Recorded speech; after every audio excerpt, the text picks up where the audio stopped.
a SEAL friend of mine was like, man, dude, the more I hear about the Rangers, they're just weaponized meth. I was like, that needs to be a shirt. Weaponized. The 75th Ranger Regiment, just weaponized meth.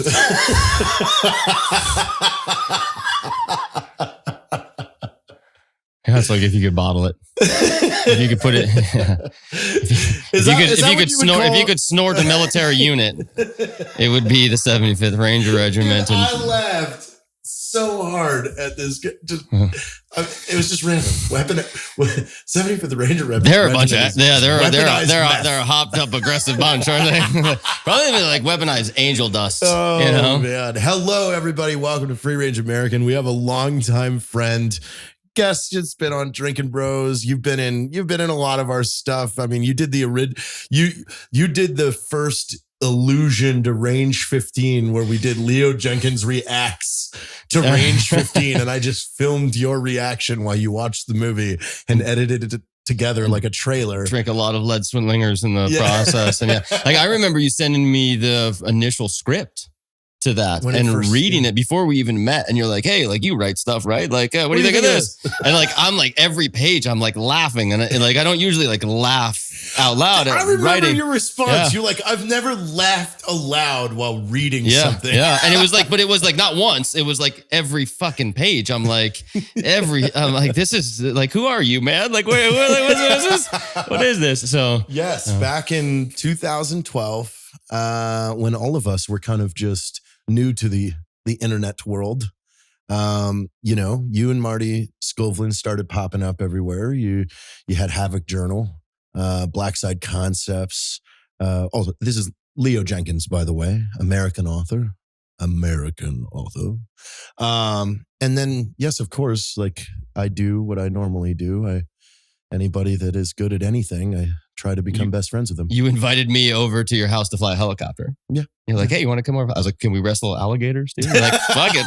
We'll find one. Let's do it, And I was traveling and living in a van at the time, just traveling and get as much experience as possible in different places. And I was like, yeah, probably I'm in Phoenix. Where you at? Like I'll probably be there within a day. Man, this is all coming back to me now because I remember you're like, I'm in Phoenix. So I think I just walked into your house. Like you gave me your address. I was like, all right, like I'm just gonna like never met. Like just walk in and you guys were hanging out, drinking, and I think coming up with not like trying to come up with concepts for shirts for Article 15. I think like, but it was just like that would be a fucking good idea. It was like, this seems like the right crowd to be. Like I walked into the right damn house. And then 24 hours later, you're reading stories to my daughter is in a death metal voice, which she adored. Probably some more that I could find like Cat in the Hat or something. I might have some children's books in the car. No, that would be great. Well, thanks for coming out because you've come a long way to do this. Like literally just to hang out with you. Yeah. Flew from another country and then drove for 5 hours to hang out. This was all just for this? I had to put my signature on a few books and indent in there, and but it was kind of like we could have mailed them to where I live and signed them and done it that way. But I'm like, but wait, it's in like the publisher's in Texas. My buddy JT lives in Texas now. Let's go do the thing. So yeah, that's great. It made it worthwhile for sure. Well, you've got a brand new book out, which we'll get to, towards the end of this show. But let's recap. We've got a lot of history. Yeah. We were just talking about that in the bar, like things that I was so blackout for, I completely forgot that they even happened. They were evenings. Yeah. Maybe luckily, maybe unluckily were recorded. And now neither one of us will ever be able to be in Congress. Right. As a result of some of those I would love to see it though. Like, I just want to see you put your hat in the name to run for an office, and then the first thing that pops up is a photo of you with an IV in your neck on the floor in my garage. It was like a bottle of moonshine, man. Like your daughter sitting on my lap. Like, bandaging you. Yeah. Vote for this guy. We've had a lot of fun. So let's recap some of your previous work. You and Marty worked on Violence Action first. And then did you move to Last Train Out of Denver? So it was Lest We Forget was first. That's what I did the cover to that, didn't I? You did On Assimilation, the second book. Yeah. There we go. And Cody, who I think you were trying to get me in the acknowledgments to like say some like just be like just kind of rip them apart because like and I think we settled on like I was like I'm like I'm like kind of a little bit like the peace love ranger, right? Like I'm like how about like we just settle on frumpy, you know? But like because like I don't like being on the covers. I don't like even having kind of thing. And so we were sitting around drinking beers and we're like, hey Cody, you want to be on the cover of this book? And you shot it, and then like it was madness, man. Like you were like, oh no, I got this, and like you created the whole city backdrop, like you created sitting right you created a font, and like literally like by the time I finished my beer, you're like, oh yeah, like you designed the whole cover and like the whole thing. You're like, here you go. I was like, fuck man, that usually takes a lot longer than that. You're like, so I think you want to go get a sandwich? Yeah, let's go. Oh my god, you know what? All of this is now coming back to me. You were with me on a very historical moment in my life. You and I were eating fucking Mexican fish soup in El Paso the day I ETS'd from active duty. Yeah. And that was the day you shot the cover for On Assimilation. Oh, shit. Yeah. Yeah. Do you remember what we did that night? Well, do you remember what happened at lunch? Because at that time, I was supposed to move to Washington State and become the West Coast Battlefield Airman recruiter.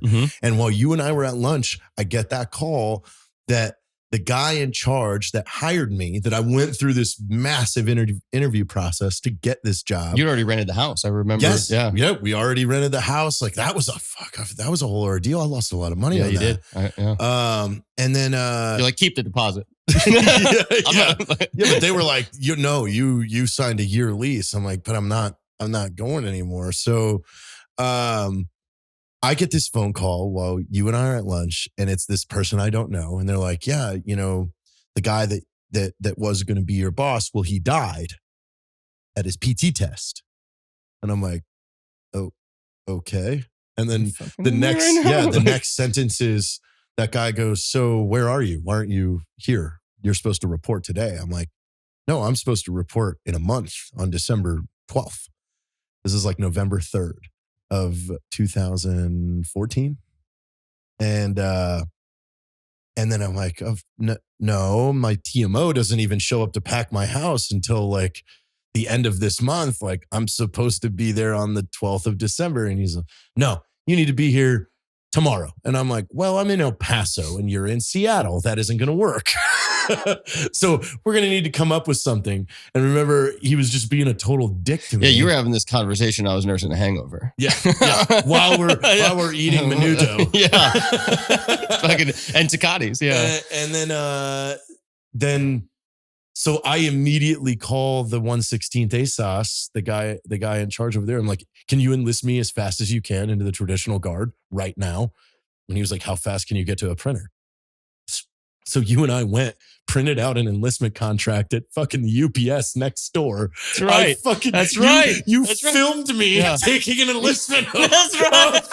in a UPS store. And I sent back the signatures. And when the guy called back an hour later, like, so did you handle this and get your flight to Seattle? I go, fuck no. I'm in the fucking 116th ASOS. Call the chief over there if you want a bitch. And he's like, excuse me. And I hung up on him. And then what happened that night? Oh, is that the bag night? I don't know if that was. The bag night might have been it. So like I like literally just came to like, oh hey, what's up? And like I think I stayed at your house for like a week. Yeah, like there was a lot of things. Like that might have that. Oh no, that night. Yeah. It was like there was like a pocket of time where you were a civilian for like a few hours. Yeah, and you were like, well. What should we do? I'm like, I don't know. Like, you're a civilian. We should try to like get a joint or something, right? Yeah. Like, let's do drugs. Let's do drugs. That's something we haven't been able to do. Yeah. And like, oh, do you know anybody who could get drugs? No. And like with all of this was to me, it was funny, right? Like all of the connections that you have as a human being, like you're like the way you reach out and like you make all of these things happen. And like between the two of us, we sat there for 3 hours trying to just get like a joint and we couldn't do it. And like, we never have no clue. And we go, oh, fuck it. Let's just drink. And Like we couldn't pull that one off. That was like I think the one failure between us that has ever come out. But yeah, but man, I completely forgot that I did that cover. That's cool. Yeah, yeah. And it was fast, and it was like you nailed exactly what was in my head. I was very proud of that though, because I got to do a book cover for you. I actually gave you there's like you have credentials as like a contributor to it on like Amazon. There's a link. Yeah, like so it's not quite as fancy as was it IMDb, but hey. Yeah, I'll take it, man. And then you've got credentials and you're like if you think about it for a bit, like you're probably one of the most prolific creators within our community. Like you're a guy who's always creating things, and like it's a like those trips. I've done a couple trips. When you were in El Paso, I think I took like 2 different trips out, and like at different times, and it's just like it's this like inspiring like vibe that you put off, right? Like because it's like it's no bullshit. Like you're creating and creating and creating as a creator, like as a writer. It's like, man, this guy is going, and like you feed off of it, but at the same time, it's like, fuck this guy. Like, where does all this energy come from, man? Like, if I had half of that, man, I'd be doing 7 books a year. It's so fun because I'm so envious of guys like you, man. Because I wish it's like. And this is fucking crazy and funny. I've always said, oh man, if I ever end up in prison, that's when I'll finally write. Because it's like I want to write so bad, but I'm a bottle rocket. It's such a monotonous like it's like the worst job there is, because it's just like the sitting by yourself and like the kind of a thing, like and like you have to really need to sit down and write. I have been writing a lot more screenplays lately, which I'm happy with because I'm able to get like I see them like a movie now, and that actually has become probably one of the most intense and fun things that I've figured out like now what to do, because when you sit down and actually write a script and you're a shooter and an editor and a post-pro graphics guy, like I'm watching my movie as I'm like, ooh, what about this? Yeah. Yeah, and to be able, to put something in a room of mirrors like that, and to be able to understand it from all those angles, it's fucking that's power. Yeah, so in the creative process. That trip, man, we knocked out the cover. We shot the original. I think it was that one of the nights, like you were like, let's get some musicians over, and like you went on Craigslist and like found people who were looking for a band to play in, and you're like, look, we're not trying to start a band, but you want to just come over and jam. We found that drummer, and he pissed himself on the drum set. like guy came over, was like paying bass. Yeah, like there was like 2 or 3 random musicians that just showed up to your house, and like you had that like electric kit back there, and like I was playing that, and then we were just drinking, and like people showed up, and like there was an incident with a woman in a dolphin costume in the back spare bedroom, and oh god, I forgot about that. It's just, but it's like this like energizing yet exhausting experience, like being around you for a week at a time like that, because it's just like it never stops, man. Like the first day, like I got there late at night, and then like the next day, like you were like, let's make a sandwich. I'm like, all right, cool. Like it's just making a sandwich, but you don't make a sandwich. Like we went to the grocery store, and like you were like, we need like this kind of salami, we need it, and like we ended up getting like $100. Like we made like the most epic, massive fucking with this full-size loaf of French bread. I still have the pictures of TK licking the sandwich. Yeah. Tactical Kitty was in on it, and like you made this sauce that you're like, oh, we're gonna stew this sauce for like 3 days, and like we bought like spaghetti sauce. Yeah. Like we bought a bottle of Blue Label, and we just poured it into pint glasses, and just we're drinking the Blue Label like it was beer, and we're just like, fuck everything, like everything in excess always, Dude, we knew how to have fun. Yeah, it was a great time, man. It was a great time. But it was like, everything. It's funny that you say this, because I remember like Evan saying on one of our shows, he was like, you realize like your fucking house is a circus. And I was like, no, it's not. It's fucking. And then people like the circus, Evan. All right, Evan. People like the circus. You remind me, like you invited 3 musicians from Craigslist. Like we were. We had a PA system and a drum set in the living room and no couch. Yeah. It was a fucking great time. I was like, this is amazing, man.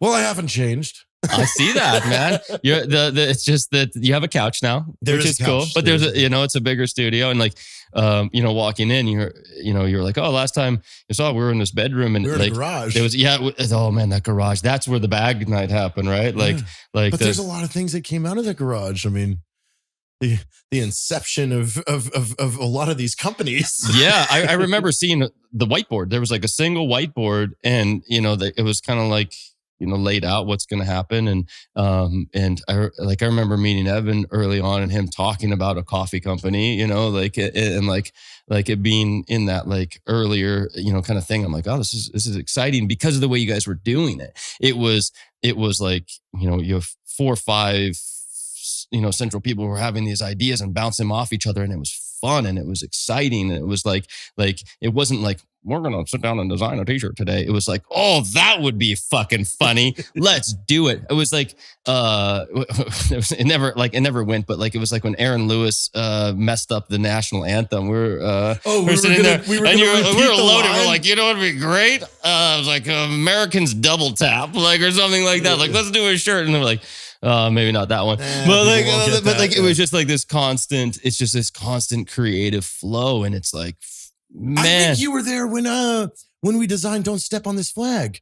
Remember, because that weekend was when that woman in Atlanta posted that video, the new flag challenge, where you just stomp on it. And then that Sunday, we were hungover in the office. I called our production guy in Atlanta, and I was like, hey, if I put something live in the store today, can you accommodate? And he was like, yes. And then you sat back there and we designed the "Don't Stomp on This Flag" shirt.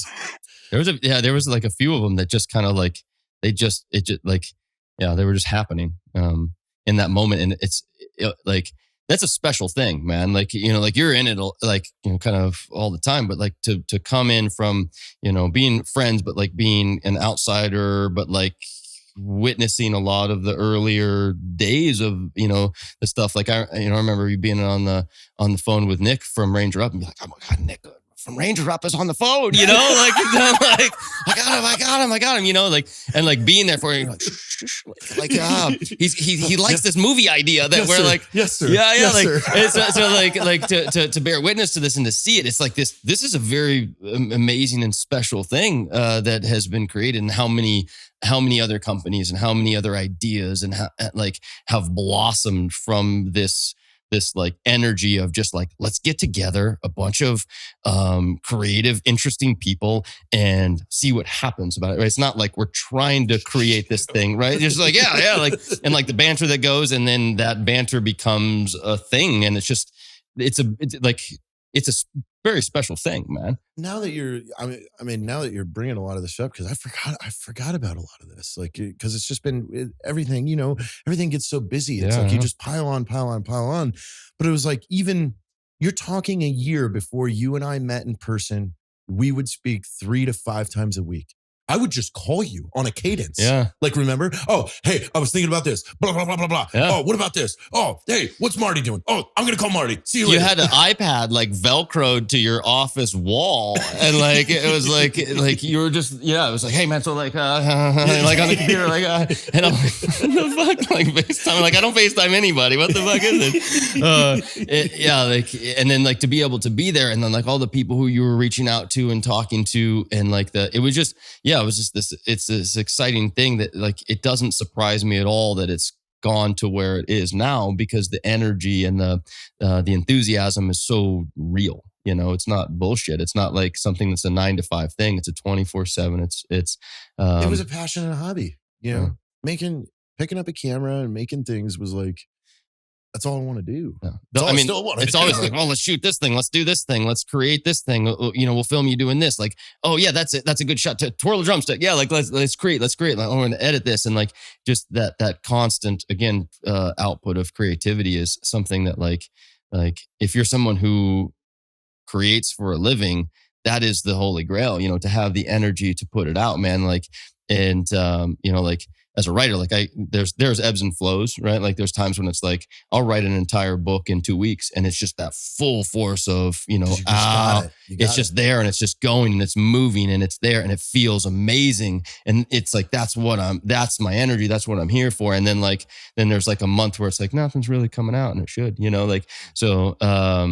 To understand those ebbs and flows and stuff, but I any opportunity to have, to be around that kind of like that output is I think that's something that's a lot of there's a value in collaboration. Absolutely. And a lot of people, especially in my profession, like writers, it's like a very hermit kind of by yourself, in the broom closet with a laptop kind of thing. And through those collaborations comes so much more than you could do on your own. And it's always cool to like, dude, I mean, it's just, you've been around since the beginning. And you were there in pinnacle moments. I mean, I don't think I've ever regurgitated that story about when I the day I got out of the military. Until now. It took a while. You were sitting right next to me, and you and I were fucking eating Menudo. It took a while, for it to ring. You shot the cover of the book on assimilation on the day that you got out of, and then got back in. But I mean, shortly after that is when you and Marty did your first trip. That's the first train out of Denver. No. That was that. You did the. Yeah, that was. Yeah. Because what was that called? That was a video production, wasn't it? A documentary that you did. Yeah. So it was Nomadic Veterans. Nomadic Veterans was the documentary that kind of parallels with that book, First Train. Right. Yeah. It was like they coincide a bit. And that was like, for me, that's that was a cool thing to see, you're storytelling in a different way. And been a part of a couple of other kind of shorts since, but Marty is one of those guys where he's another one where any opportunity I'll go way out of my way, way out of my way to be around that guy because he's a charge, he brings you up. Were you a part of the short film that? Prisoner of War? Yeah. No. No. I knew the people that were involved in it, but no.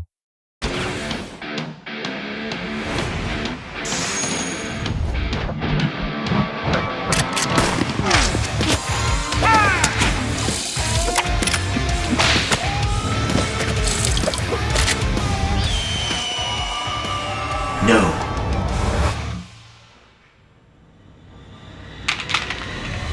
Sports.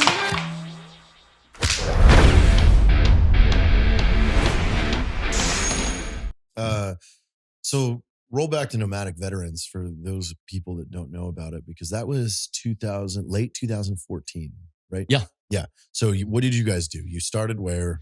So what was the mission? The beginning of that was... You guys almost got hit by a tornado. We did. We were in the middle of a tornado. We had to seek shelter in a Was there a scared stepsister near there? There was some cardboard and a whole lot of crying. Yeah. I was actually in Santiago in Chile, competing in the CrossFit Games regionals there. And it was day one or whatever. And Marty had messaged me, and he's like, "Hey man, would you like to go and do something like an adventure kind of a thing? I got this idea." I was like, "Yes." He's like, "You don't know what it is." I was like, "Doesn't matter. I'll do it. Let's go." Because if you're planning something, it's going to be good. Let's do it. So I flew from Santiago back to Denver to start that trip. And the premise of it was just how far can the two of us get on $100, nothing but $100 in a backpack. And for every mile that we went, we would get, we'd make money for a veteran charity that helped with, the process those of getting on. Mongers. Yeah. Gallant Few. And people were like, these jokers won't get out of Colorado, and we used our network, our resources. We stowed away on coal trains. Actually, the very first night, it was we started at midnight, and I was at a baby shower earlier that day. And you know what baby showers are. So I was fucking loaded. Yeah. I was really drunk. I was really drunk. You're at a baby shower. And I I kind of didn't know where I was. So Marty was kind of like helping me get onto the train, initially and bouncing around and stuff. And like, mind you, like I had sold everything that I owned minus that backpack before to move to Central America. And so like everything that I owned was in this bag. So it wasn't like I had like a 3-week bag. I had this massive thing clunking around. Let's pause for a sec because there's another intertwine here. Didn't you have a gym in Denver? Yeah, I had 3 of them. Yeah. Isn't this where Matt filmed how to work out like an operator? Yeah. One of my finer moments. This is how we all come together. Yeah, so like Matt was living in Golden, and he came to Ranger Breakfast, and guys were aware of what he was doing. It was like Matt Best, like 11X or something like that, right? Best 11X. Yeah, and so like then like I think it was one of those things where you're like, hey, like come on out, and then you guys were creating it, but like he did that, and he shot that video in a night in one of the gyms that I had. And honestly, like, so my first book, Lest We Forget, had just come out, and it was like the Matt Best effect with that. Like, and this was like early on, but he was like, "Hey, buy my buddy Leo's book." And it was like that next week, like when that hit, it was like there was like 1,000 copies that got sold, and I was like, that was cool. Right on. And at the time, like that was a big thing. I was like, holy shit, like there, yeah. So yeah. And then, so it was, I sold that gym and everything else that I owned minus a backpack. I kind of wanted to go like, went down south. Just let's try something different, completely different. Let's leap. And I moved to Costa Rica and then qualified to the CrossFit Games regionals from there. I won actually the Latin American region. I came in first, and there was like there was some controversy about that because there's only one spot to the games, and like I was like this guy who just moved down, and I was like there was some I got called some things in Portuguese from guys in Brazil and in Spanish that like I'm still trying to figure out what they meant, but they weren't very clean things. But anyway, so we ended up, Marty and I came back and I had the contents of that my life on my bag, and we kind of bucked the odds, and we made it to Slovenia in Eastern Europe in 3 weeks with $100, and we slept on a lot of park benches and because that was the goal. It was how far away can we get with 100? Because remember, we were developing nomadic veterans too. Yeah, where it was going to compete. Yeah, it was Air Force, Army, Marines, and Navy. Yeah, we're gonna have different teams and stuff. And like you're like, I'm gonna destroy. I'm like, this fuck man. He's gonna he's creative, man. Like it's me and like, Steve Barron's like already had a plan on how to be to like how many laps around Russia. The world are we gonna get? I know how to talk my way into some shit. Yeah, and like a lot of good projects, things just like things take precedence before, but yeah, that was a cool thing. And then there was a docu that hit out of it, and is that still up anywhere? Yeah, like it's actually like I have a link to it's on YouTube. There's a link on my website leo-jenkins.com that like each one of the documentaries and videos and stuff like that. Back and watch that. Yeah, man. Like because I remember when it's going down. It's interesting, like when you watch it, and like with anything, right? Like when you go back and you watch like that, like how to work out like an operator, Matt, like the production value of that to now. And in fact, I have the camera that started it. I still have it at my house. So the camera. So here's another crazy thing. That camera was traded to you and Marty in exchange for the gun flag design. Yep. Yeah. That's on the blanket that's on my bed right now. I still have the camera. It's at my house. Yeah. It doesn't work anymore. It's shot to shit, but like I'm not getting rid of it. But oh man, it's so I'm remembering though, like when you were doing Nomadic Veterans, I kept trying to get updates where you're at so I could get the local news. Like I would start pinging the local news. And it was like, that's where we got momentum, right? Like it took a while to even get out of Colorado. And then like we were able to get on a local news station. We're like, just like, we're like groveling in 5 a.m. news. We're like, just please give us a ride further away from here, and maybe trying to get out of Colorado and a sandwich. And yeah, because it was hard, man. Like we were thumbing and we're trying to figure that thing out, and like nobody wanted to pick us up. You've seen Marty, man. Like that guy's a murderer. Yeah, he's giant. He's a huge, like he's an intimidating human being. Scary. I know him. I'm like, man, he just looks like he called me earlier and I didn't answer it because I was afraid. Yeah, I've had those moments before. Like, Marty, it's 3:30 in the morning. What are you doing?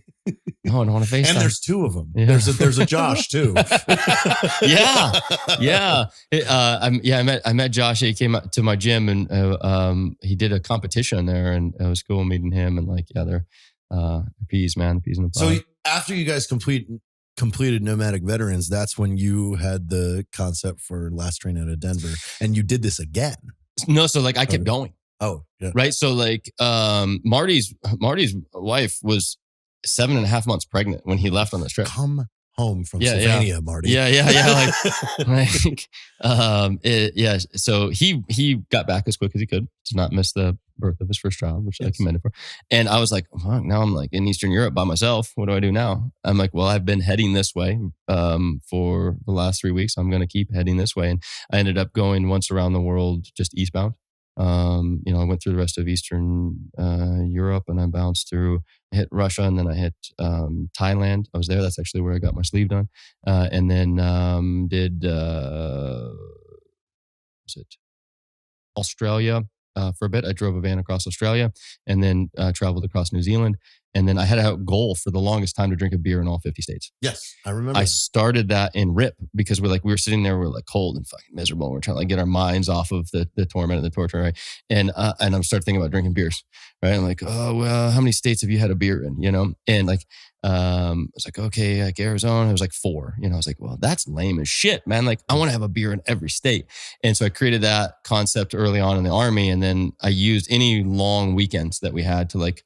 All right, there was some website at the time that was like they would have like last minute air deals where you could fly out of Atlanta for like $100 and you get a hotel room for a night or something. And so I would just fly to random cities and states I'd never been to before, and like land and like just walk around the city all night and like just drink beer and just literally just wander the city. And I did that.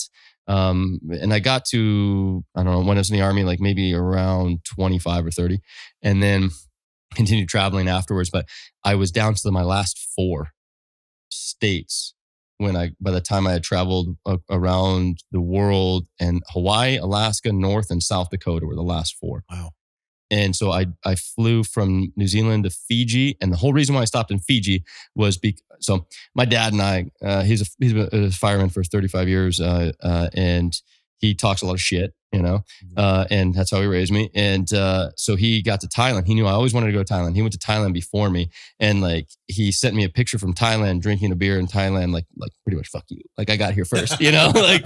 And so I stopped off in Fiji on my trip just because he always wanted. I don't give a shit about going to Fiji. He always wanted to go to Fiji his whole life, and I literally went there just to be like, I got here before you. Fuck you. Took a picture and like laughed. But we flew to Hawaii, hung out got Hawaii, drank the beer, hung out with a buddy of mine who was there for a few days, checked out the island, and then flew from there to Alaska. And I gave myself it was like a game, like 24 hours to find and buy a vehicle. Whatever you find in 24 hours on Craigslist, that's what you're going to drive to South Dakota and finish this. That's a red van, isn't it? That was Falcor. That was a red van. Yep.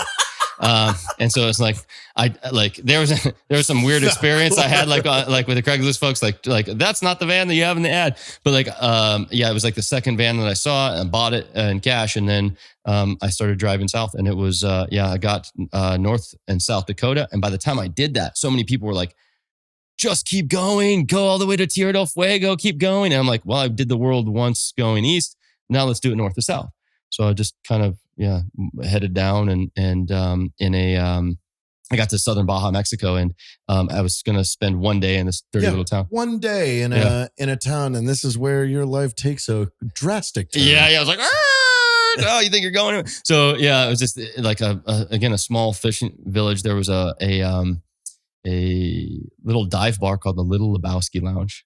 And I'm a fan of the Big Lebowski. Like I'm like, why do you think I'm growing my hair? Yeah, the dude abides. Yeah, right? I just want to wear a white robe by January. Yeah, and just go far out. That's my life, man. That's like, I'm like a little bit Walter Sobchak, because I'm still like, I didn't wash my buddy's dad face down in the muck, so you could disgrace that flag. Now, I do remember you sending me a picture from this bar with this woman, day of. Yeah, it was like we were like, I believe the exact words were yoga instructor, bro. Yeah. I was blacked out. Yeah. I love you, babe, Lauren. Still, okay. Who has now been your wife for 5 years. Yeah. So we moved in together, I think within the 3 days after that. I stayed there. So we lived in that. We lived in that town. You'll get a charge. Okay, so let's get to this meeting though. Like you walk into this bar. And I walk in this bar and like my heart stops, man, because it's like it is a dank, dark dive bar, which is my scene 100%. But it's themed out like there's like a rug that ties the room together. The Big Lebowski is playing on repeat. You know, White Russians are on sale. You know, they got the Time Man of the Year mirror. You know, up kind of like all these like, but it's subtle. You know, it's not like over the top. And I'm like, this is where I want to die. And I pulled up, man, and I was like, yes. And it was like drinking a Caucasian tequila shot, Caucasian tequila shot. And your hair was the exact same. You looked the exact same as you did. Like you. I embraced it fully, but I'm blacked out, right? Like I'm fucking blacked out. And the only memory that like the initial thing is like the guy who drove me there, this guy Juan, he was passed out on this couch. Okay. Because we were camped out. I ended up camping out probably like 2 kilometers from this bar. And this guy's like, oh, I'm going there. Like hop in the back of my truck. 2 days prior to this or 2 days after this is when you called me related. Because when you black out, you black out. Yeah. Remember you were like, you didn't know where you were. And I didn't know. I'm like, you're in Mexico. Yeah, dude, I can't do anything to help you. And you're like, yeah, you nailed it. That's a pretty good impression of that state. He had passed out with his shoes on in the bar. Like we were going shot for shot with tequila and it was done. And this voice behind me is like, you know what happens when you pass out with your shoes on? I'm like, you get fucked with. And she's like, or she said that. And I was like, what?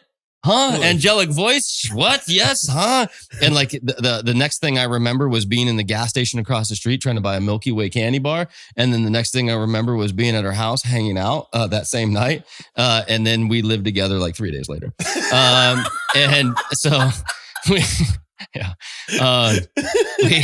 and so like the whole time that we lived there, I'm like, I got a van, we could just travel, we could just keep going. Cause like I was on the trip, like I was like, let's go south. But I told her, like, I'm not leaving until you're coming with me. Yeah. And like right off the bat, like 4 or 5 days into after, like, I'm like, this is the thing. And so.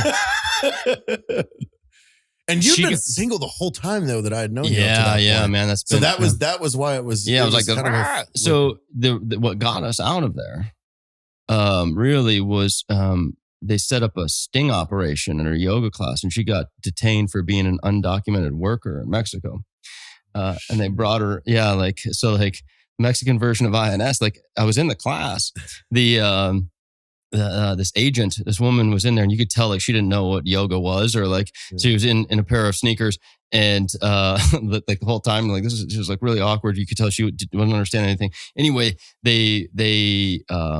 they take her in, and I'm like, oh shit, this isn't good. You know, you're like living with a girl that just got scooped up by Mexican INS. Yeah, for like illegally teaching yoga classes, right? Like, so like I'm like looking up like what are our rights in Mexico? You know, like do we have, you know? And I was like, you have like you have the right to remain. So don't talk. All right. So okay, this is pretty similar to America. Okay, hey, we have right to counsel. Don't say anything until we have an attorney present. Like you have that right. So don't open your mouth. And I'm driving Falco. I'm driving the van behind. They take her to La Paz, like an hour and a half away. And they're going fast, man. Like I'm following behind. And I see her like chit-chatting with I'm like, don't talk to them. Like they're going to ball you up. So yeah, she ended up having to leave the country. And because of that, then we ended up then traveling together all the way down to Panama, and then going back to that little spot, buying some land and doing the thing there. And building your house. I'm building a house, a little library now. You have a library. Having a little. You have a daughter. Yeah. Yeah. So it was like a big, like, but we are planning our great American road trip right now. So my daughter is Mexican, technically. She's born in Mexico. My wife is Canadian, right? So we're kind of like this like NAFTA family. We've got like the whole, and that was actually, so like my daughter's name. Like an American sandwich here. Yeah. We got it all figured out. You're the meat. Yeah. I like that. That should be a shirt. I'm the meat, and just one of them. So yeah, I think we're gonna do probably a year-long road trip and go from like Baja up to Alaska and across Canada and explore all of our native lands, you know, in one big bit. And my daughter's just now getting out of diapers, so we're like, all right, now it's time to hit the road again and like go explore things and be able to see the world through her lens. And I'm fucking really excited about that. I'm really excited about being cramped up in a tiny little vehicle that has a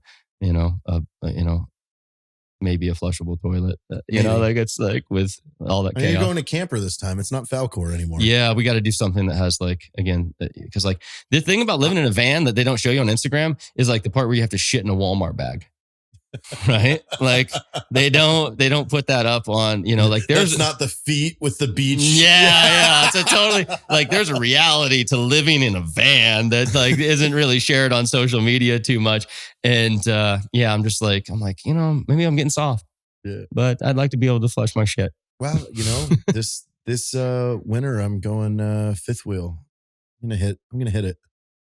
Hit the road to just go do this. Yeah. Go find all you guys. And start dude. You're going to take the circus on the road. Yeah, circus is going on the road, baby. Could be a good or bad thing. We should link up. Still don't know how to buy drugs. We could. If the road has taught me anything, it's how to buy drugs. I had some rocky experiences with that in Central America, but it was a learning curve, and I got through it. But we could caravan. Absolutely. I could hit you we at could some just, point. do our thing. Do a couple days. Yeah. That would be great. All right. So you just had a new book. Yeah. It's actually not technically out yet. It comes out. It is like pre-sale. The pre-sale has been going crazy, man. Like I'm like every day. This isn't I'm like, the one I was supposed to do, was it? No. Okay, good. That's still on the table. That is done. Damn it. Yeah. We got some more stuff for you. I've got the folder on my desktop that I look at. Oh, I need to do that. Yeah. I got 17 of them. They're up all the time and they never get addressed. I'm like that, man. Like, well, whatever. But yeah, the new book it's my second collection of poetry. It's my, I don't know, like sixth book maybe. It's called War and Pieces. It's in pre-sale right now through the label Dead Reckoning Collective. Real well. It's like, I'm like, I look at it and I'm like, poetry is probably like the least popular genre in writing, right? Like I joke, like I started writing poetry because I'm trying to not be rich and famous, right? Like it's like the other route. Like it's like I want to fucking go into obscurity. You want to get super popular about 200 years from now? Exactly. That's my game, man. I'm thinking like a year after I die, that's the sweet this spot. guy was brilliant. And nobody knew. Like the real cork would be like 6 days before you die. Like then it hits, and you're like, oh yes. And then you pass away. Right. But like, I would love that. I mean, like the concept of like just being able to have obscurity, and then, all of that be passed on to my daughter and let her, buy the, boats and cocaine and wreck her life with that shit. And I can just kind of like chill, this is a collection of poetry that kind of, it's in a sense, it's kind of like a goodbye letter to war in a bit, but it goes from that into redemption and the kind of the arc of this character kind of walking from war out and through love and does the poetry thing. And poetry's been an interesting challenge as of late. But now I'm working in fiction. So I've got the next 2 books are pretty much done, and then the third book is about half done. So like, this quarantine thing was very positive for writing. Shut in and knocked a lot of stuff out in that time. I'm excited to be going in that direction. So you built a library. And built a library this year. Tell me about this. This is a dream, obviously. So like, I've never had a place to write. Like you understand. Like I wrote First Train Out of Denver on a train going through Europe, right? And then on a train going through Thailand, and then on a train going, like I've always been mobile when writing. Like I wrote Lest We Forget in a couple of coffee shops in Denver over the course of 2 weeks. Like I've never had a place that's like your place. And like I've always been inspired by that. Like it is, if a creative, if you're taking yourself seriously and have a place that speaks to your creative, and I've never had that. And so I built it. I designed it and I built it. It's small, man. Like it's maybe like 400 square feet, but it has everything I need. It's got like, I've got a kitchen in there and a place to sleep and a toilet and all that stuff. But then it's the library. It's got all the books. The writing desk. My grandfather chopped down a tree on our family farm a few years back in upstate New York, and my cousin planed out the wood and then sent it to my dad in Arizona, and then I drove it down to Mexico and then put it all together, and I made my writing desk out of this like 2-inch thick piece of walnut that was cut from the family. Where in upstate New York? Right between Syracuse and Rochester.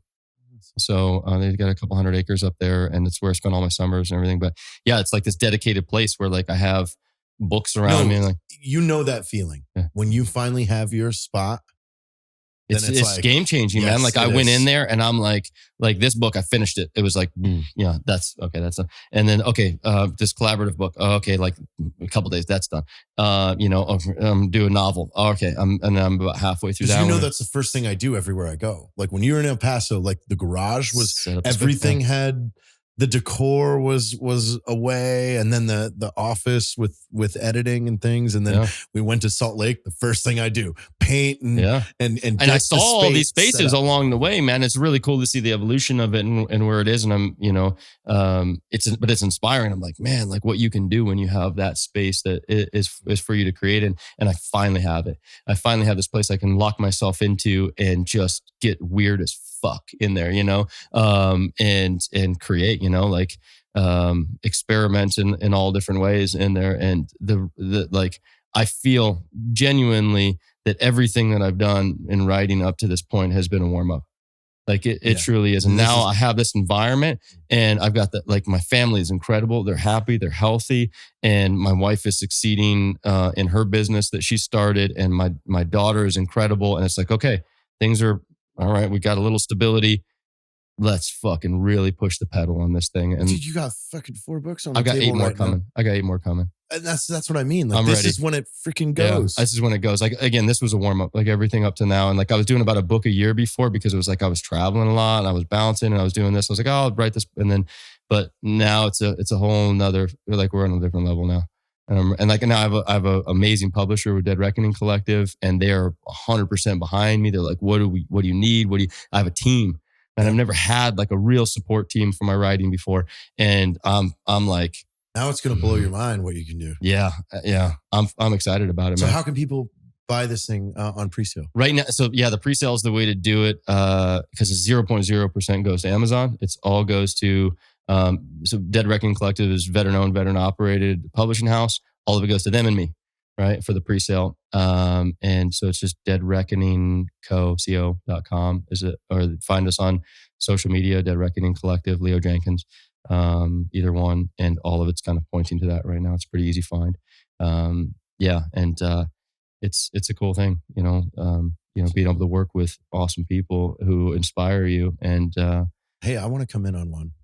Dude, we're co-writing a book, man. Like when it works out, when it aligns. Yeah, I know you do. Dude, I've heard your stories, man. This with the cow, like the fucking stuff that we don't have time to get into right now that we're gonna get into over some whiskeys in a minute. Exactly. Like you're a phenomenal storyteller, and I'm like I want to be in a book with that. Like, and I think that the pairing of it, right? Like you have somebody who's just you're naturally funny and engaging, and like I get a little philosophical and poetic, and there's a balance and a blend to that I think readers would really appreciate. I would love you to be on the because I always said if I do the biography, it's called When I Grow Up. That is a fucking awesome title. Just because I think about it, just the stories, like the last 8 years of the situations that I've gotten myself into. Yeah. It's like, and out of creatively, right? Like you're talking about like enlisting and like, you're like, all right, I got a solution for this fucking ridiculous situation I got myself into. And it was creative and, then now let's and then you're still on Instagram, Leroy Jenkins. I'll never get out of that, man. You should change your Instagram to that. I'd be a lot more popular if I did. I should put it. That should be my pen name. Just write and put my books under Leroy Jenkins, and then put a big trident on the front of it. I'd sell a lot more copies. I don't even think you have to have a title. I think just trident. Well, that's awesome, man, dude. Thanks for coming out. I'm excited to hang out tonight because it's been. Obviously, like this is always like the thing. Like it's like, all right, I'm gonna go hang out and like we'll do the thing, but like it's like about hanging out, And every single time, it's just a fucking. I have the feeling next time we hang out, we're gonna be like, remember that time you came to fucking Texas? I mean, like just reminding me of these things. Like this show was incredible. Like I forgot about all this shit. There's a lot of stories, man. A lot of stories that haven't been told yet that like I think will come out at some point. Dude, thank you so much. Go find Leo's book. Give him the title again. Worn Pieces. Yeah. And there's a few other ones. Other First Train out of Denver on Assimilation, which JT shot the cover for, and Lest We Forget. That was the first one. Steps Ascending, With a Pen. Yeah, they're all easy to find. All right. Thank you, buddy. Thank you.